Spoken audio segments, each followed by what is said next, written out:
فما لكم في المنافقين فئتين والله أركسهم بما كسبوا أتريدون أن تهدوا من أضل الله ومن يضلل الله فلن تجد له سبيلا ودوا لو تكفرون كما كفروا فتكونون سواء فلا تتخذوا منهم أولياء حتى يهاجروا في سبيل الله فإن تولوا فخذوهم وقتلوهم حيث وجدتم.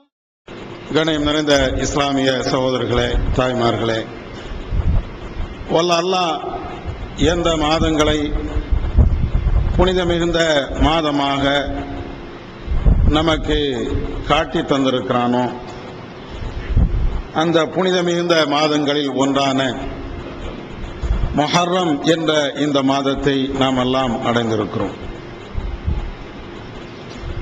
முஹர்ரம் என்று சொன்னாலேயே நம் அனைவர்களுக்கும் ஞாபகத்துக்கு வருவது ஹுசைன் அவர்கள் கொல்லப்பட்ட அந்த கர்பலா என்று சொல்லப்படுகின்ற அந்த வரலாறு. உலகத்தில் வாழுகின்ற அனைத்து முஸ்லிம்களுக்கும் இந்த சிந்தனை தான் ஏற்படுகிறது. ஆனால் இஸ்லாமிய வரலாற்றை நாம் பார்த்தோம் என்றால், குர்ஆனையும் சுன்னாவையும் நாம் ஆய்வு செய்து பார்த்தோம் என்றால், இந்த கர்பலா வரலாற்றுக்கும் இஸ்லாமிய சிந்தனைக்கும் எந்த விதமான சம்பந்தமும் இல்லை என்பதை விளங்கிக் கொள்ளலாம். ஆனால் மிக மோசமான ஒரு விளைவாக உண்மையான வரலாறு நமக்கு மறைக்கப்பட்டு போலியான ஒரு வரலாறும் அல்லது தெரிந்து கொள்ள தேவையில்லாத ஒரு வரலாறும் தான் நம்முடைய சிந்தனைக்கு மிக மிக அதிகமாக தென்படுகின்ற ஒரு நிலையே ஏற்பட்டிருக்கிறது. கர்பலா வரலாறு என்பது ஒரு முஸ்லிம் அறிந்து வைக்க வேண்டிய கட்டாய கடமைகளில் ஒன்று என்று நாம் நினைக்கிறோமே, அப்படிப்பட்ட ஒரு நிலையில் அந்த வரலாறு கிடையாது. ஒவ்வொரு முஸ்லிமும் அறிந்து கொள்வது மிக அவசியம் என்ற நிலை அதுக்கு கிடையாது.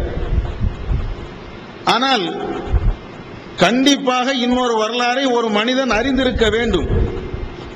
அதுவும் இந்த முஹர்ரம் மாதத்திலே நடந்தேறியிருக்கக்கூடிய அந்த வரலாறை தெரிந்திருக்க வேண்டும். நபிமாருடைய வரலாறு, இறை தூதர்களுடைய வரலாறு, ஏகத்துவத்தை வளர்ப்பதற்காக வேண்டி பாடுபட்ட அந்த வரலாறு, அதிலே பல பாடங்களும் படிப்பனையும் இருக்கக்கூடிய அந்த வரலாறு. ஆனால் அந்த வரலாறுகள் எல்லாம் நம்முடைய சமுதாயத்திலே இருந்து தூக்கி எறியப்பட்டு, இப்படியெல்லாம் இந்த மாதத்தில் நடந்திருக்குமா, இப்படியெல்லாமா பல இறை தூதர்கள் இந்த மாதத்திலே தியாகம் செய்திருக்கிறார்கள் என்று எண்ணக்கூடிய அந்த நிலையெல்லாம் மாறி, இந்த ஹுசைன் அவர்கள் கொல்லப்பட்டார்கள், அவர்கள் பல தியாகங்களை செய்தார்கள், அவர்கள் பேரால் இந்த மாதத்திலே மதிக்கப்பட வேண்டிய ஒரு நிலை இருக்கிறது என்ற அளவிற்கு கர்பலா என்ற அந்த வரலாறு நம்முடைய இஸ்லாமிய வரலாற்றையே மாற்றிவிட்டது.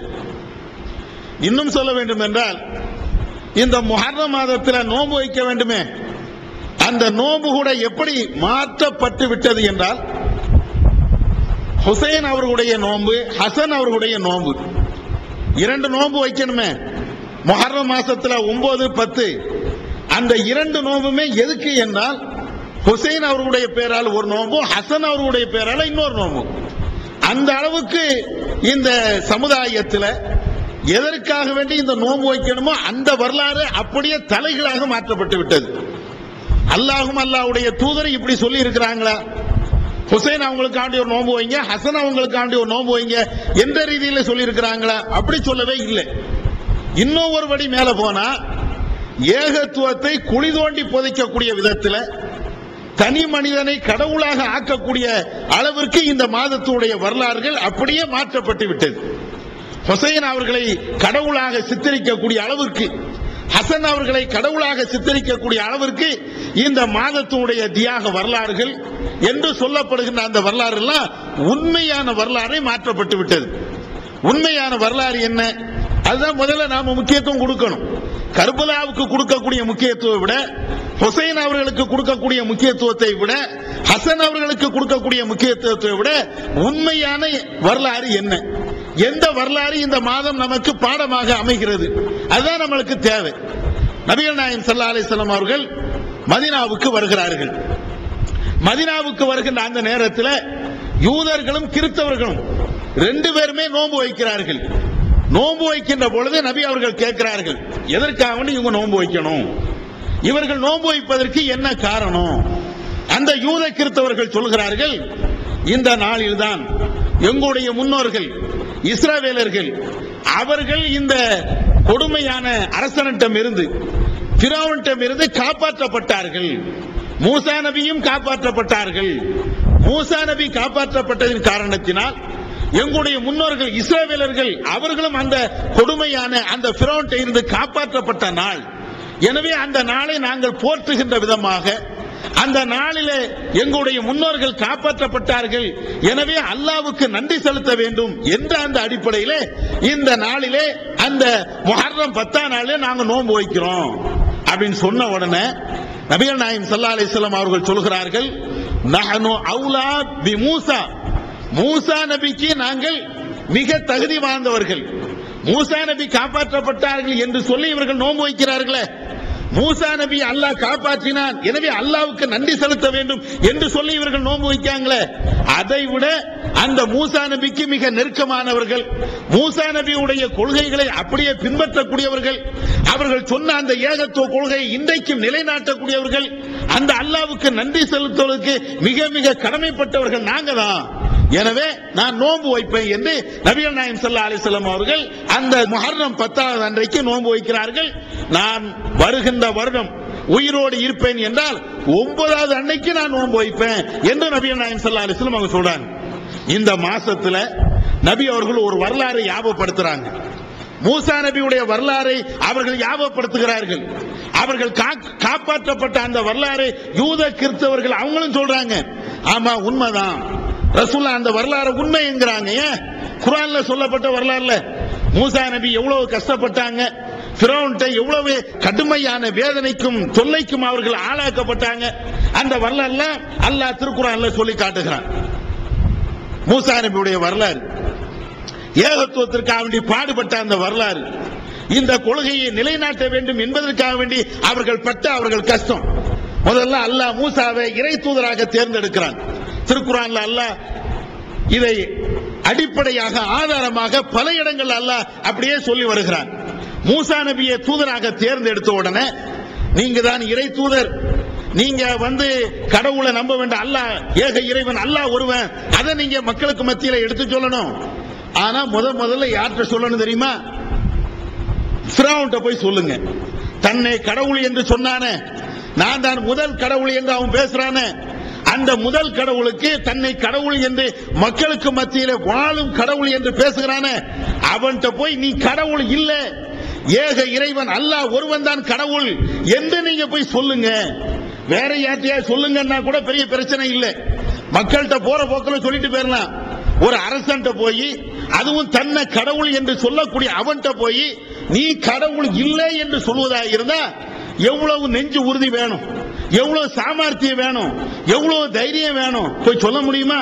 அல்லாஹ் அப்படித்தான் மூசா நபியை கூப்பிட்டு, நீ போ, இது ஹபா இலா ஃபிரௌன இன்னஹு தகா, நீங்களும் மூசாவும் ஹாரூன் ரெண்டு பேருமே சேர்ந்து ஃபிரௌன்ட்ட போங்க, அவன் பெரிய அநியாயம் பண்ணிட்டு இருக்கிறான், வரம்பு மீறுகிறான், அழிச்சாட்டியம் பண்றான், தன்னையே கடவுள் என்ற அளவுக்கு உயர்த்தி வைத்திருக்கிறான், தன்னைத்தான் வணங்க வேண்டும் என்று மக்களை மிரட்டி அடிபணிய வைத்திருக்கிறான், அடிமையாகவே மக்களை அவன் நடத்திட்டு இருக்கிறான் அப்படின்னு சொன்ன உடனே மூசா நபி அல்லாஹ்ட்ட கேக்குறாங்க, யா அல்லாஹ் நான் எப்படி போக முடியும், அவன்கிட்ட போய் எப்படி பேச முடியும், அவனை பார்த்தாலும் எனக்கு பயமா இருக்குதே, அவனை பார்க்க முடியாத அவ்வளவு பெரிய கொடுமைக்காரனாவல இருக்கிறான் அப்படின்னு சொல்லும் போது, அவனை பார்த்து பேசினாலும் என்னுடைய நாக்கி எழாத, எப்படி பேசுறது என்று சொல்லும் போது அல்லாஹ் சொல்றான், நீங்க போங்க, நீங்க போய் கொள்கையை சொல்லுங்க, உங்களை நான் பார்த்துக்கிட்டே இருப்பேன், நீங்க பேசக்கூடிய பேச்சுக்களை நான் கேட்டுக்கிட்டே இருப்பேன் என்று 2 பேரை சேர்த்து தான் அல்லாஹ் அனுப்புறான். வந்து சொல்றாங்க. முதல்ல சொன்ன வார்த்தை என்ன தெரியுமா? ஃபிரௌனை பார்த்து அந்த அரசியல் மானா பனி இஸ்ராயில், இஸ்ரவேலர்களை நீ அடிமைப்படுத்தி வச்சிருக்கிறிய, அவங்களுக்கு விடுதலை தான், அவங்களை எங்களோடு நீ அனுப்பி வை. உனக்காக வேண்டி படைக்கப்பட்ட ஆட்கள் இல்ல, உனக்கு அடிமை சாசனம் செய்வதற்காக வேண்டி அவர்கள் உருவாக்கப்பட்டவர்கள் அல்ல, கொடுமை செய்வதற்காக வேண்டி அல்லாஹ் அவர்களை படைக்கல, அவர்களுக்கு நீ விடுதலை தான் அப்படின்னு.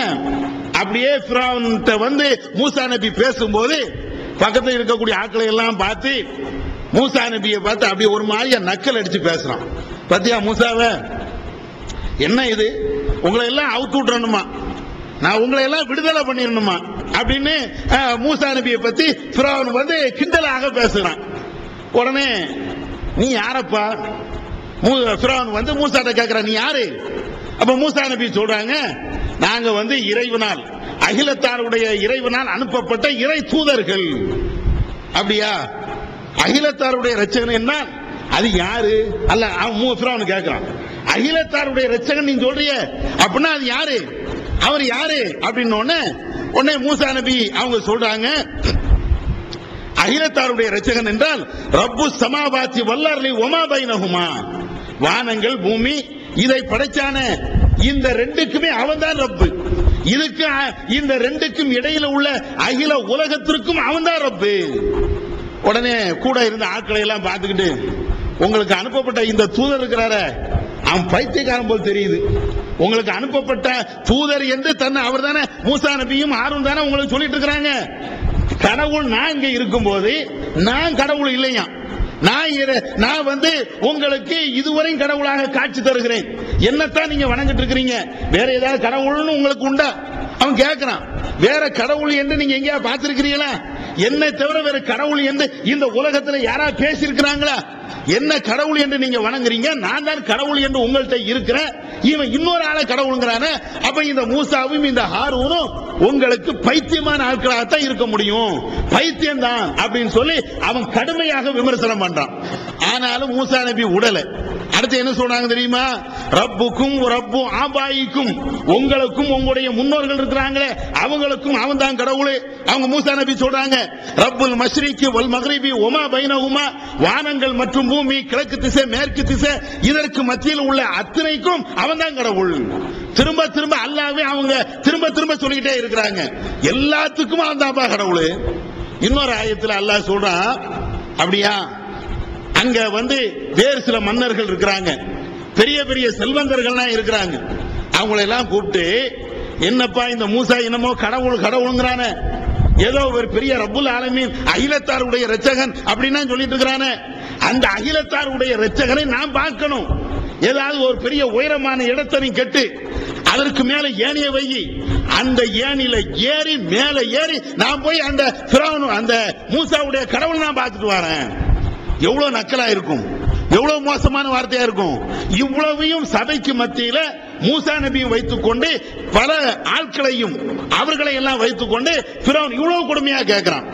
ஆனாலும் மூசா நபி கொஞ்சம் கூட தயங்கல, திரும்ப திரும்ப அடிக்கிறாங்க, ரப்பு தான், அவன் தான் கடவுள், நீ கடவுள் கிடையாது, கடவுளுடைய சக்தி உனக்கு இல்ல, உனக்கு கடவுளா இருப்பதற்கு எந்த அருகதையும் கிடையாது, உன்னை இந்த மக்கள் வணங்கக்கூடாது என்று திரும்ப திரும்ப திரும்ப வணங்குவதற்கு தகுதியானவன் ஏக இறைவன் அல்லாஹ் ஒருவன் என்பதை அந்த மக்களுக்கு மத்தியிலையும் ஃபிரௌன்டையும் கடுமையா பேசுறாங்க.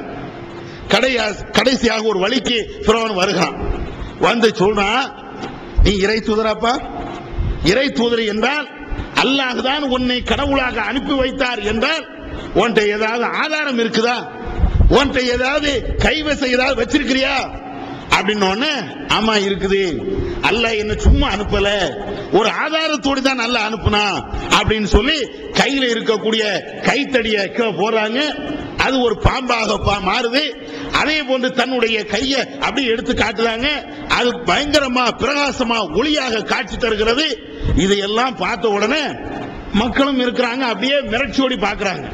ஃபிரௌனுக்கும் மூசாவுக்கும் தான் வாதம் நடக்குது, வாத பிரதிவாதம் நடக்குது. மூசா நபி திரும்ப திரும்ப சொல்றாங்க, அவன் கேட்கல. மூசா நபியை நக்கல் அடிக்கிறான், கிண்டல் அடிக்கிறான், மோசமான வார்த்தையில அர்ச்சிக்கிறான், மிக கடுமையான வார்த்தையெல்லாம் பேசுறான். அவன் சொன்ன இன்னொரு வார்த்தை என்ன தெரியுமா? என்ன மூசாவே, நீ ஏன் ஊட்டம் வாழ்ந்த தெரியுமா? ஏன் சோத்த தின்ன தெரியுமா? என்னுடைய குடும்பத்தில், என்னுடைய வீட்டில், என்னுடைய சம்பாத்தியத்தில் இருந்தவன், அதெல்லாம் உனக்கு தெரியுமா? உனக்கு நான் எதையெல்லாம் செஞ்சேன்னு உனக்கு தெரியுமா? என் வீட்டில் சின்ன பிள்ளையில இருந்து உன்னை நான் வளர்த்திருக்கிறேன், உன்னை வாலிபமா ஆக்கி இருக்கிறேன். இப்படி எல்லாம் இருந்த உனக்கு இவ்வளவு பெரிய துணிச்சலா? என்னடா இது அப்படியெல்லாம் கேட்கிறான் ஃபிரௌன். ஆனாலும் எதுக்குமே அவங்க அசைஞ்சு கொடுக்கல. இப்படி எல்லாம் ஃபிரௌன் கேட்கும் போது அதுக்கும் பதில் கொடுக்கறாங்க. என்ன நீ செஞ்ச, எனக்கு செஞ்ச நன்மையெல்லாம் சொல்லி காட்டி இந்த மக்களை இன்னும் அடிமையாக்கலாம் நீ நினைக்கிறியா? அதெல்லாம் முடியாது. நீ சில நன்மைகளை எனக்கு செஞ்சிருக்கலாம், ஆனாலும் ஒரு காலத்திலையும் அல்லாஹ் தான் நீ, கடவுள் தான் நீ என்பதை என்னால ஒத்துக்கொள்ள முடியாது. நீ கடவுளே கிடையாது, அல்லாஹ் என்பவன் ரப்புல் ஆலமீன். அவ்வளவு தெளிவாக, அவ்வளவு ஆணித்தரமா அவன் பேசுறாங்க. கடைசியாக மக்கள் எல்லாம் வாத பிரதிவாதத்தை பார்த்துட்டு ஒரு மாதிரியா நிக்கிறாங்க. அப்படி ஒரு மாதிரி நிக்கத்தானே செய்வாங்க. ஆனாலும் இந்த நேரத்தில் மூசா நபி தன்னுடைய அந்த அத்தாட்சிகளை, அல்லாஹ் கொடுத்த அந்த சான்றுகளை போட்ட உடனே மக்கள் எல்லாம் அப்படி பாக்குறாங்க. ஃபிரௌன் அப்படியே நிக்கிறான். பார்த்து நின்ன உடனே டப்புன்னு ஒரு பல்ட். இது யாரு தெரியுதா? இருந்தாலும் சூனியக்காரரு. ஏன் டைம் சில சூனியக்காரர்கள் இருக்கிறாங்க. மூசாவும் சூனியக்காரரு. அவர் ஏதாவது மந்திரம் செஞ்சு ஏதாவது உங்களை ஏமாத்த பாக்குறாரு. ஏன் டைம் சில சூனியக்காரர் இருக்கிறாங்க.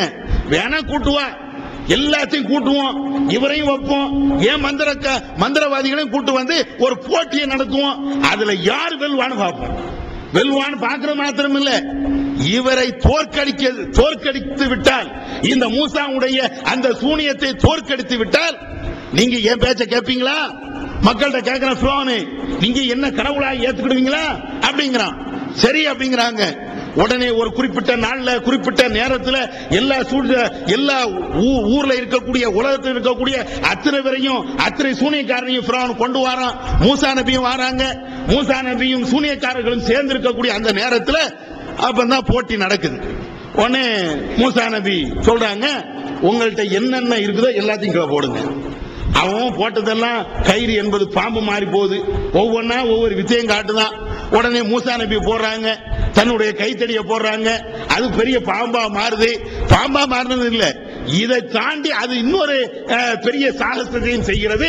அவர்கள் எதையெல்லாம் வித்தை காட்டினார்களோ அத்தனையும் மூசா நபி கொண்டு வந்த அந்த அவர்கள் போட்ட அந்த கைத்தடி பாம்பா மாறிச்ச, அது எல்லாத்தையும் சேர்த்து அப்படியே விழுங்குது. பார்க்கிறாங்க. சூனியக்காரன் யார் என்றால், வித்த காட்டக்கூடியவன் யார் என்பது அவங்களுக்கு தெரியுமா இல்லையா? மூசா நபி வித்த காட்டல, அவர்கள் உண்மையிலேயே அவங்க கைத்தடி தான் போட்டுறாங்க.